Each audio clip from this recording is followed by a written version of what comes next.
My name is Elliot Matthews, and for years, I believed I had everything I could ever want. I built my life with purpose from the ground up, brick by brick, both literally and figuratively. As an architect, I'd made a career designing homes that people dreamed of, structures that inspired awe. But no masterpiece meant more to me than my marriage to Clara. Clara, just saying her name, used to fill me with a quiet kind of pride.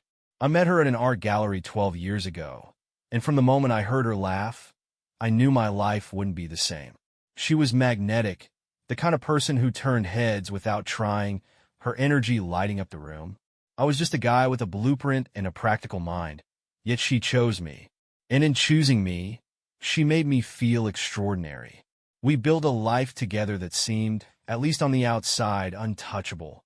Clara was an art curator with a gift for spotting the extraordinary in the mundane.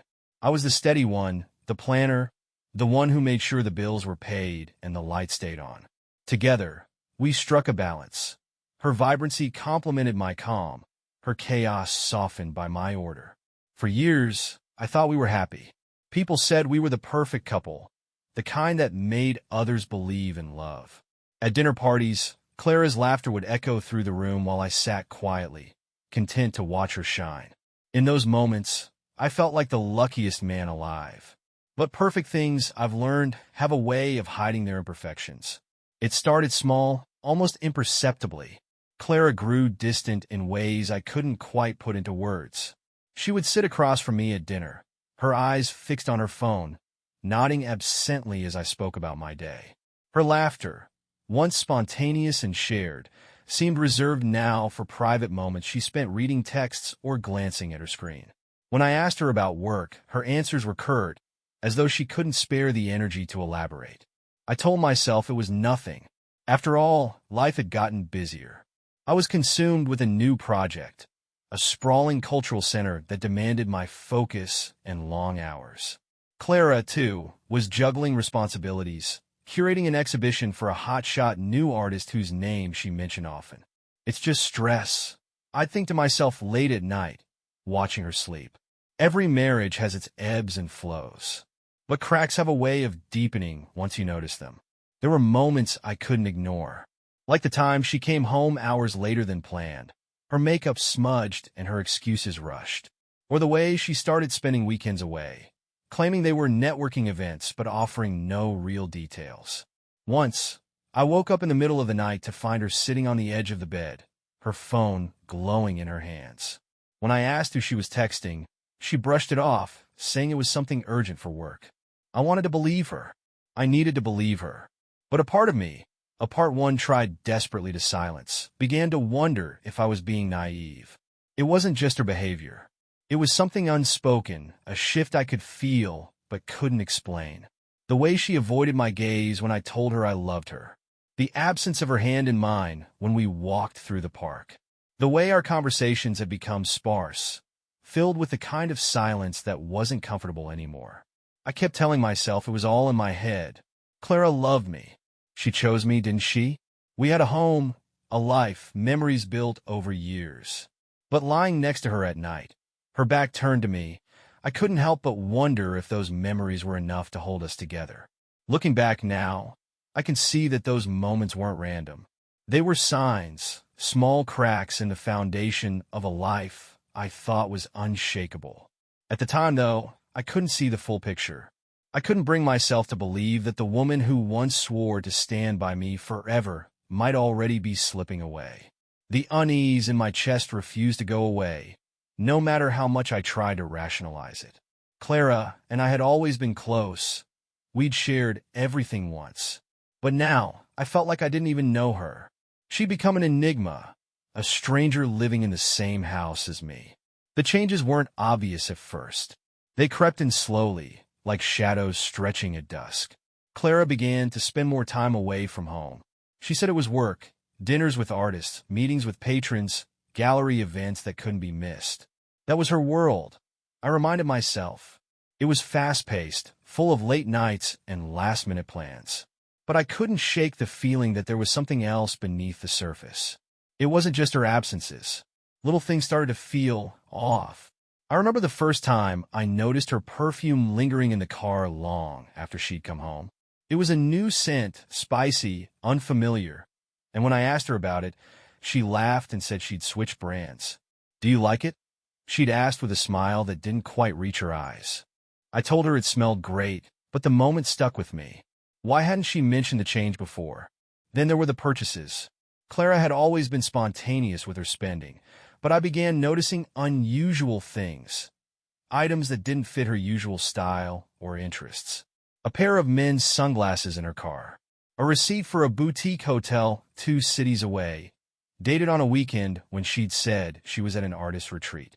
When I brought it up, she waved it off as a billing mix-up, rolling her eyes at my concern. "Honestly, Elliot, do you think I don't have better things to do than stay in a hotel by myself?" Her phone became another point of tension. Clara had never been one to hide things from me. But now, she seemed to guard it with an intensity that made my stomach churn. It was always face down on the table or tucked into her pocket, even at home. Once, when she was in the shower, I picked it up out of habit to check the time. Her lock screen flashed with a message from someone named L. The message disappeared before I could read it, but it left me staring at her phone, my hands trembling.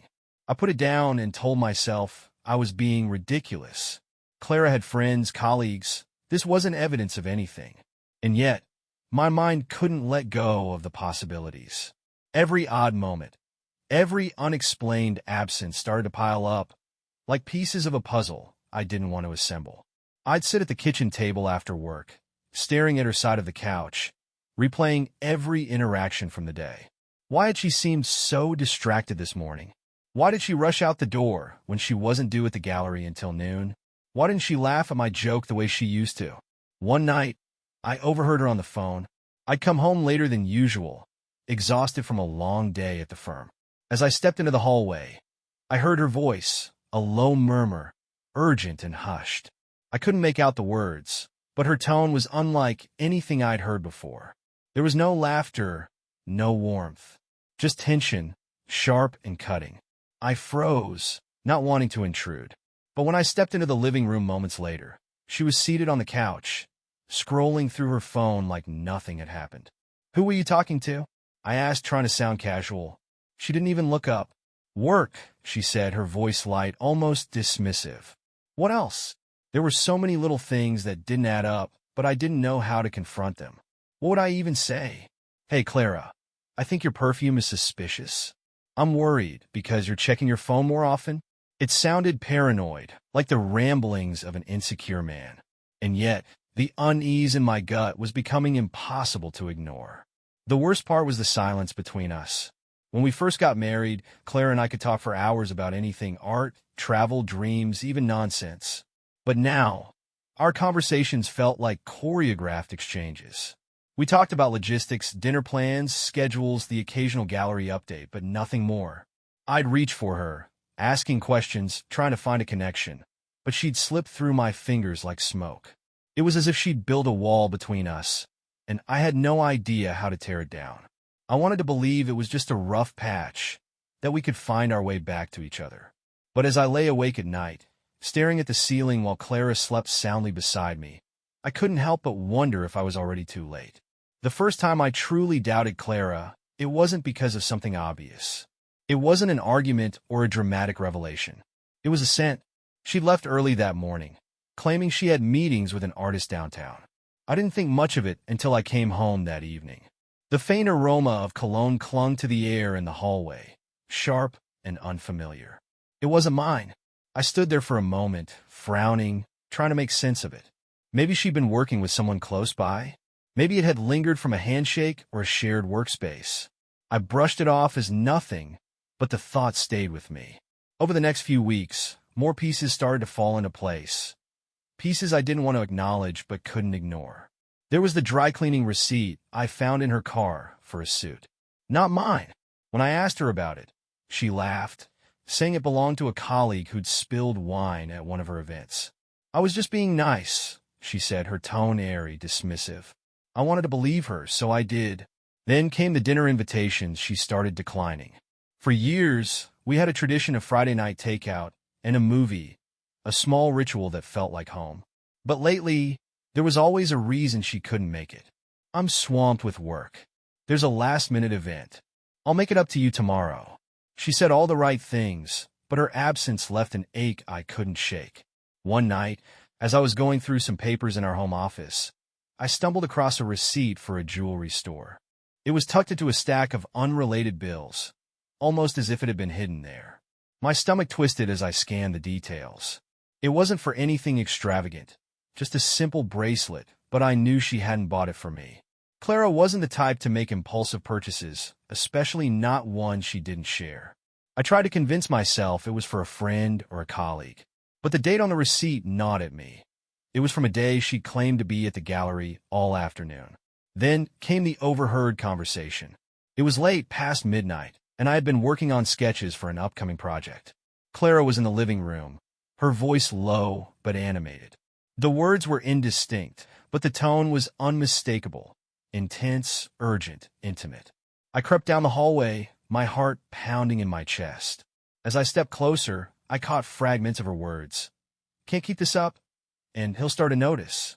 I stood there frozen, my mind racing. When I stepped into the room, she was already off the phone, her face a mask of calm indifference. "Who was that?" I asked, struggling to keep my voice even.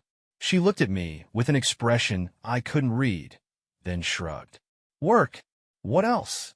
The way she said it made me feel foolish for asking, but the tension in her posture told a different story. It was around this time that my dreams began to betray me. I'd wake up in the middle of the night, my heart racing from visions of Clara slipping away, her silhouette fading into shadows. I'd reach for her in the darkness, only to find her sleeping soundly beside me.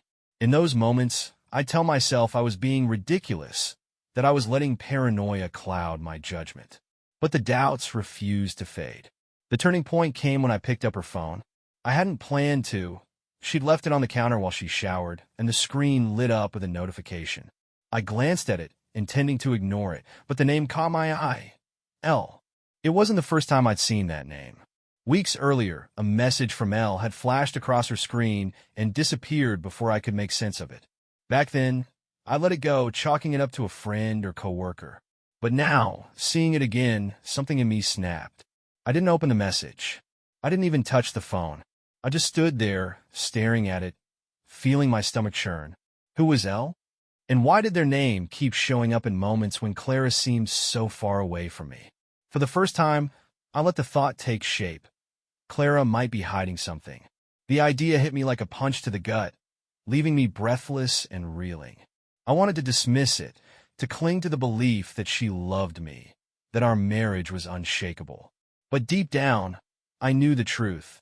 This wasn't just a rough patch. Something was wrong, and I couldn't ignore it any longer. It was a quiet Monday morning. Clara was in the shower, humming faintly as water splashed against the tiles. I sat at the kitchen table, trying to focus on the sketches for a new project, but my thoughts kept drifting. The tension between us was a constant hum, a presence I couldn't escape. Her phone buzzed on the counter, the vibration cutting through the silence. I glanced at it instinctively. The name on the screen made my stomach churn. Elle. This time it wasn't a text. It was a call. I stared at the phone, the name blinking insistently, as if daring me to act. My pulse quickened, my chest tightening with something I couldn't quite name. Fear, anger, suspicion. Before I could think better of it, I reached out and picked up the phone. I hesitated, my thumb hovering over the screen. Then, with a deep breath, I swiped to answer and brought the phone to my ear. Clara. The voice on the other end was unmistakable, deep, familiar, and casual like nothing was amiss. It was David. I froze, my breath caught in my throat. I didn't respond. I couldn't. My grip on the phone tightened as I listened, the sound of his voice sending a cold chill down my spine. "Clara? You there?" David said again, his tone soft but insistent. "I just wanted to check in. I can't stop thinking about." He stopped himself, then chuckled nervously. "About what we talked about. Call me back, okay?" I stayed silent, every word he spoke slicing deeper into my chest. He waited for a moment, then let out a sigh. "All right, I'll talk to you later." The call ended with a soft beep, leaving me holding the phone like it was something poisonous. My heart raced, my mind spinning with disbelief. David.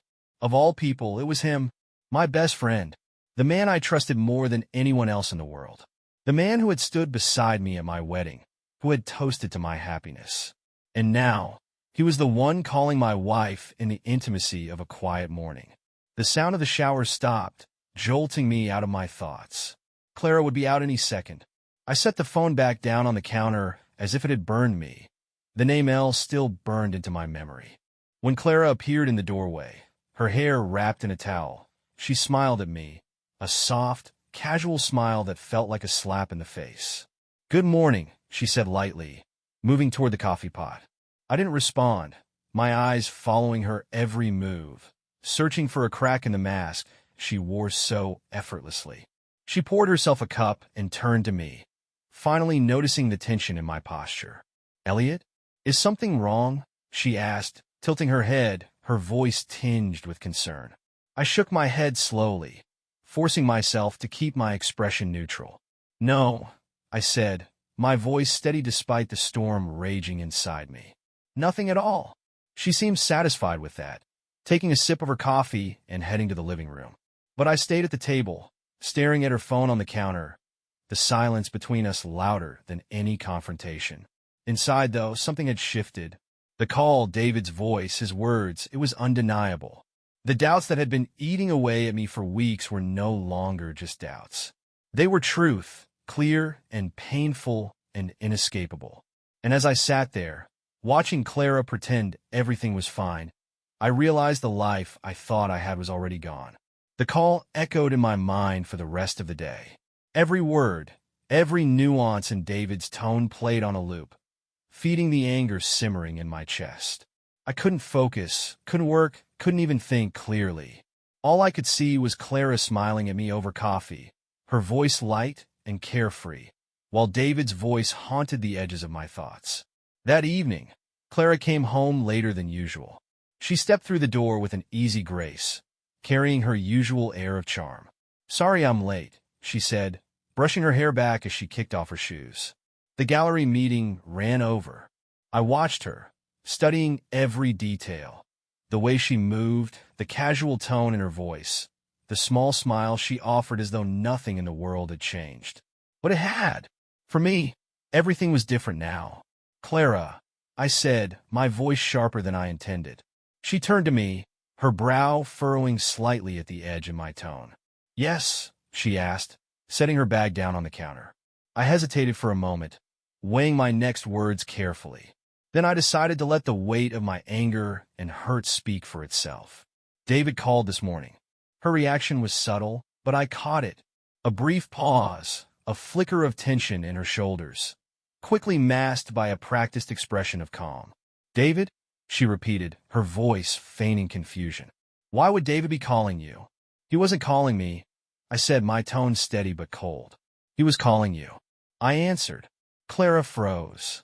For the first time in weeks, I saw her composure slip. Her eyes darted to her phone on the counter, then back to me. "What did he say?" she asked, her voice carefully measured. "Enough," I replied, standing from the chair and crossing the room toward her. "Enough for me to know something's going on. Enough for me to know you've been lying to me." She opened her mouth to speak, but I cut her off. "Don't try to deny it, Clara." I heard his voice. I heard what he said, and I know it wasn't just some casual conversation. Her shoulders sagged slightly, and for a moment, I thought she might confess. But then she straightened, her eyes hardening as she met my gaze. "So what are you accusing me of, Elliot?" she asked, her voice defensive. "Are you really going to take one phone call and turn it into some wild accusation? You think this is just about a phone call?" I shot back, my voice rising. "It's not just that, Clara. It's the late nights, the unexplained absences, the lies about where you've been. And now, David? Of all people, David?" She flinched at his name, and for the first time, I saw a crack in her armor. But instead of admitting the truth, she lashed out. "And what about you, Elliot?" she demanded, her voice sharp. "You've been so wrapped up in your work, in your precious projects, that you haven't even noticed me. Do you even remember the last time you asked me how I was feeling? Or are you too busy playing the perfect husband Her words hit like a slap, but I refused to let them distract me. "Don't turn this around on me," I said, my voice low and furious. "Don't try to make this about me when you're the one sneaking around behind my back." "I'm not sneaking around," she snapped, her voice rising. "And even if I was, can you blame me? You've been absent, Elliot. You've been so distant, so focused on everything else that She stopped herself, clenching her jaw. "You what, Clara?" I pressed, stepping closer. "You found comfort in my best friend? You decided that instead of talking to me, you'd turn to him." Tears welled in her eyes, but she didn't let them fall. "You don't understand," she whispered, her voice trembling. "It wasn't supposed to happen. I didn't plan for this." "But it did happen," I said, my voice breaking. "And you let it." The silence that followed was suffocating, the air between us thick with anger, hurt, and the weight of everything left unsaid. She looked at me, her expression a mixture of guilt and defiance. And for the first time in our marriage, I realized how far apart we had drifted. Finally, Clara broke the silence. "I'm sorry," she said softly, but the words felt hollow, like an apology meant to end the conversation, not heal the wound. I shook my head, my throat tight. "Sorry isn't enough," I said, my voice barely above a whisper. "Not for this." She didn't respond. She just stood there, her arms crossed, her gaze fixed on the floor as the weight of her actions, and our crumbling marriage, hung heavy between us. The days after the phone call were a haze of anger and silence. Clara and I barely spoke, the tension between us suffocating. Every time I looked at her, I saw the lies, the betrayal, and I couldn't bring myself to confront her again. Not yet. I needed answers, but more than that, I needed to see him. I needed to face David. For years, David had been like a brother to me. We'd laughed, shared secrets, supported each other through every high and low. But now, he was the source of everything I couldn't stomach, the man who had turned my life into a nightmare. I decided I'd talk to him, man to man, and make him admit the truth. I knew his routine. David was predictable, always home by 7 on weeknights unless he had plans. I waited until the following evening, stewing in my anger all day. Around 6:45, I parked down the street from his house, sitting in the driver's seat as the minutes crawled by. My hands clenched the wheel so tightly my knuckles turned white. At 7 o'clock sharp, I stepped out of the car and walked toward his house. The neighborhood was quiet, the only sound the crunch of gravel under my boots. I didn't even know what I was going to say. All I knew was that I needed to see him, to confront the man who had taken everything from me. But as I approached his house, I stopped dead in my tracks. The lights were on, and through the window, I saw a silhouette, 2 silhouettes, to be precise. I moved closer, staying in the shadows, my heart pounding like a drum. And then I saw her. Clara. She was there in his living room, completely naked. My breath caught in my throat as I stumbled back, ball rising in my stomach. She was standing by the window, laughing, carefree, as if the world hadn't just crumbled beneath me. I didn't need to see more, but I couldn't tear my eyes away. David stepped into view, shirtless, pulling her close. They kissed, oblivious to the world outside. I couldn't take it anymore. I felt the blood rushing to my head, my body moving before my mind could catch up. I found myself at his front door, my fists pounding against the wood. When no one answered, I pushed against it, the adrenaline coursing through me, giving me strength I didn't know I had.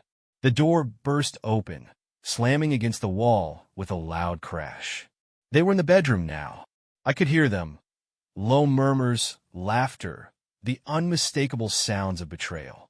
I stormed down the hall, throwing open the door to see the scene I'd never be able to forget.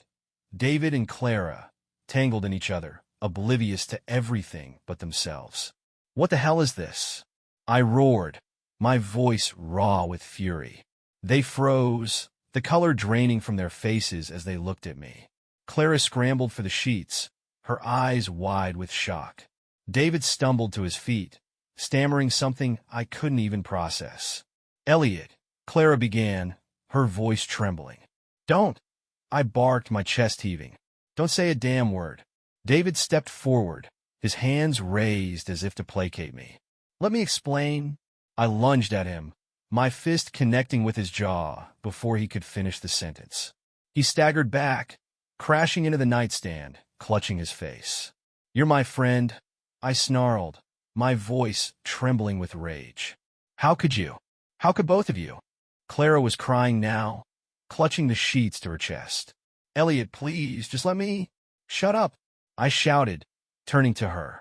"You think I want to hear your excuses? You think there's anything you can say to make this okay?" She sobbed, but I didn't care. My eyes burned, my throat tight as I glared at both of them. David struggled to his feet, his face twisted in pain. "I'm sorry," he mumbled, blood trickling from the corner of his mouth. "Sorry."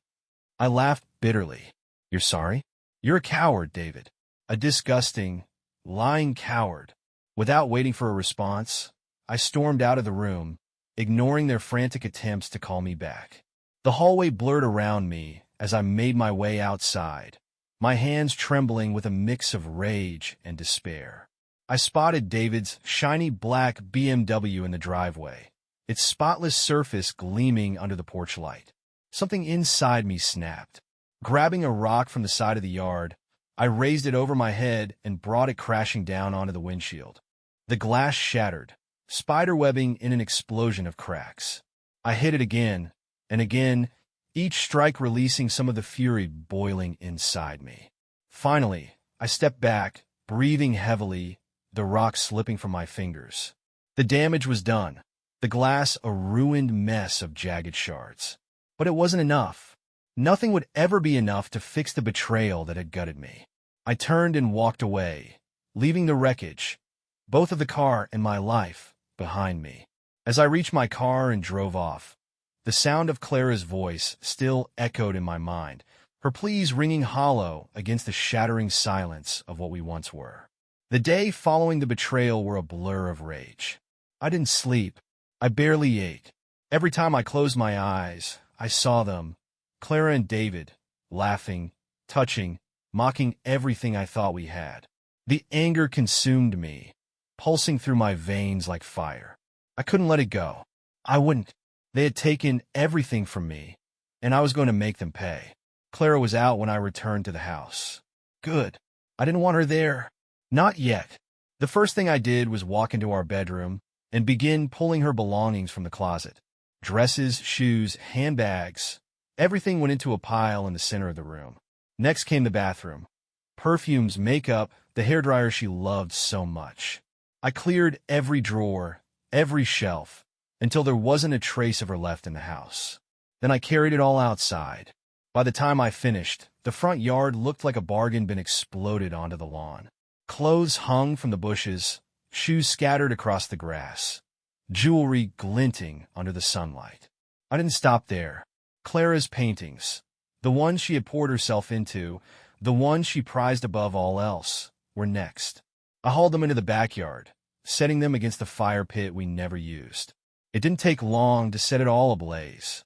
The flames roared to life, licking at the edges of the canvases. I stood there, watching as her work, the vibrant colors, the intricate details, turned to ash. For a moment, I felt a pang of guilt. These paintings were her life, her passion. But then I remembered the look on her face when I walked into David's house, the laughter I'd heard as they shared what was supposed to be ours. The guilt burned away, replaced by a grim satisfaction as the fire consumed the last remnants of her art. When the flames died down, I turned and walked back into the house. The yard was strewn with the wreckage of her belongings, the blackened remains of her paintings still smoldering in the pit. David, the man who had stood by my side for years, who had been there for every milestone, every celebration. And all the while, he had been scheming, plotting, waiting for his chance to take what wasn't his. He deserved something special. I called an old friend, Rick, who owned a farm outside of town. Rick and I went way back, and he owed me a favor or two. "Rick," I said, my voice tight with suppressed anger, "how much manure do you have on hand?" "Manure?" he asked, chuckling. "Plenty. Why?" "I need 5 tons, I said bluntly. "Delivered to a specific address. No questions asked." Rick paused for a moment, then let out a low whistle. 5 tons is a lot of crap, Elliot. You sure about this?" I've never been more sure of anything in my life. Rick laughed, clearly amused by the absurdity of it all. All right, man. Consider it done. The delivery happened the next morning. I parked down the street from David's house, watching as the truck rumbled into his driveway. The driver, a burly man with a wide grin, stepped out and waved to me as if this were a normal delivery. Special order for Mr. David, he called out, his voice booming across the quiet neighborhood. David came to the door, his expression shifting from confusion to horror as the first load of manure was dumped onto his pristine front lawn. The smell hit instantly, a rancid wave that made me smirk from my car. By the time the full 5 tons had been deposited, David was standing on his porch, shouting and gesturing wildly, his face a deep shade of red.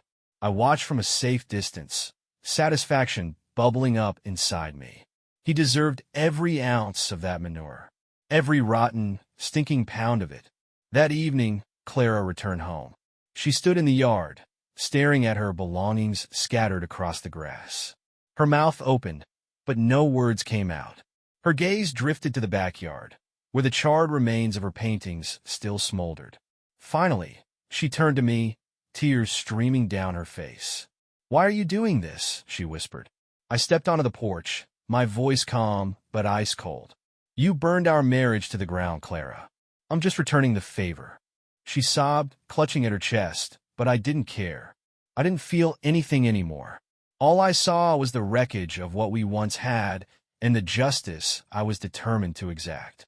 By the time night fell, the smell of smoke and manure lingered in the air, a fitting backdrop for the destruction of everything I thought my life had been. I thought my actions would leave Clara defeated, that the chaos I unleashed would break her spirit. Instead, she stayed, silent, watchful, calculating. I should have known better than to think it was over. Clara wasn't the type to crumble. She was the type to retaliate. Her revenge began slowly, almost imperceptibly, like a storm gathering in the distance. The first strike came when I returned home from work one evening. I unlocked the door and stepped inside, only to find the house nearly empty. The furniture, the decorations, even the dishes from the kitchen, gone. The walls were bare, the spaces echoing with emptiness. My heart raced as I moved from room to room, the reality sinking in. Clara had taken nearly everything, except for the items she wanted me to see. In the middle of the living room, she'd left a small box. Inside were a few keepsakes from our life together. Our wedding album, a set of postcards from our honeymoon, and a note written in her familiar handwriting. "You burned what mattered to me. Now I've taken what matters to you. Enjoy your hollow house." My fists clenched as I crumpled the note. She was mocking me. The next blow came a few days later, when I stopped by the bank. I'd intended to withdraw some cash to cover the damage she'd left behind, but the teller gave me a strange look. "I'm sorry, Mr. Matthews," she said carefully, "but it seems your accounts have been frozen. There's a legal hold in place." "What do you mean, a legal hold?" I snapped, leaning forward. She hesitated. "You may want to check with your attorney. It seems to be tied to a pending legal matter." My stomach churned as I left the bank and called my lawyer. The explanation was worse than I imagined. Clara had filed a restraining order, citing erratic and destructive behavior. It was a complete fabrication, but it didn't matter. The claim was enough to lock me out of our shared accounts and the house we'd built together. "She's building a case," my lawyer warned. "And right now it's working. You need to tread carefully." Carefully? How was I supposed to tread carefully when she was systematically dismantling everything I had left? She was taking what she wanted, painting herself as the victim, and using every tool at her disposal to leave me powerless. The final strike came in a way I hadn't expected. I came home one evening to find the front yard filled with neighbors, murmuring and pointing. I parked the car and stepped out, confusion giving way to shock as I saw what they were staring at. In the middle of the yard, Clara had erected a large canvas. It was one of her paintings, but not one I recognized. This one was new, a crude, exaggerated caricature of me, surrounded by flames. Above it, in bold, angry letters, she'd painted, "Destroyer of Beauty." The message was clear. She wanted everyone to know what I'd done, what she wanted them to think I'd done. I stood there, my fists clenched, as the neighbors exchanged glances and whispered. Some looked at me with pity, others with judgment. The war between us had left scars on our lives, on our home, and on the people we once were. The house stood as a hollow shell, stripped of everything it once represented. Clara and I were locked in a stalemate. Each strike met with a counterstrike, each act of revenge leaving both of us further from the life we'd built together. But eventually, even the sharpest anger dulls. The days of fire and fury gave way to a strange, heavy silence. Neither of us could sustain the storm forever. It was a cold evening when I found myself sitting on the back porch, staring out at the charred remains of the fire pit where I'd burned her paintings. The ashes had long since settled, but the memory of the flames still burned in my mind. Clara had moved out 2 days earlier, taking what little was left of her belongings. The house felt emptier than ever. I thought about her note, the words etched into my memory. You burned what mattered to me. Now I've taken what matters to you. At the time, I'd seen it as another attack, another weapon in her arsenal. But now I wasn't so sure. Maybe it was something more, a truth neither of us had been willing to face. What had mattered to me? Was it the house? The belongings? Or was it the life we'd shared? The love I thought was unshakable? The trust I'd never questioned until it was too late? The next day, I received a letter from Clara. It wasn't long, just a few paragraphs written in her neat, precise handwriting. It wasn't an apology either, not in the way I wanted, but it was honest. Elliot, I know you'll never forgive me, and I don't expect you to. What I did was wrong, and I'll carry the guilt with me for the rest of my life. But what you did, what we both did, only proved how far we drifted. Somewhere along the way, we stopped being partners. We stopped seeing each other, and by the time I realized it, I was already lost. You were right to be angry. I betrayed you, but anger alone can't fix what's broken. Maybe it's better this way. Maybe it's the only way either of us can start over. I hope one day you'll understand that. I hope one day we both will. There was no signature, just her name scrawled at the bottom. I read the letter twice, then a third time, before setting it down on the table. Her words echoed in my mind, stirring emotions I wasn't ready to confront. David, too, had faded from my life. After the manure incident and the confrontation, he had stayed away, likely too embarrassed or ashamed to face me. I didn't care. He wasn't worth the energy anymore. What little satisfaction I'd felt from my revenge had long since turned to bitterness. Breaking him, breaking her, it hadn't fixed anything. It hadn't healed the wounds they'd left behind. As the days turned into weeks, I began to piece my life back together. Slowly, quietly, without the fury that had driven me before. The house was still empty, but it no longer felt like a battlefield. It felt like a place to rebuild, to start over. Sometimes, late at night, I'd sit in the silence and wonder if Clara thought about me the way I thought about her. Not with anger or regret, but with a quiet sense of loss. She had been my wife, my partner, my best friend, and though I would never forget the betrayal, I couldn't erase the love that had come before it. We had destroyed each other in the end, but maybe, just maybe, we could learn from the ashes. As I stood in the backyard one evening, watching the sunset paint the horizon in soft hues, I felt something I hadn't felt in months. Peace. It wasn't closure, not entirely, but it was a step toward something better, a step toward letting go. The war was over, and in its place, there was only the quiet, the stillness, and the faint hope that one day I might find a way to move forward.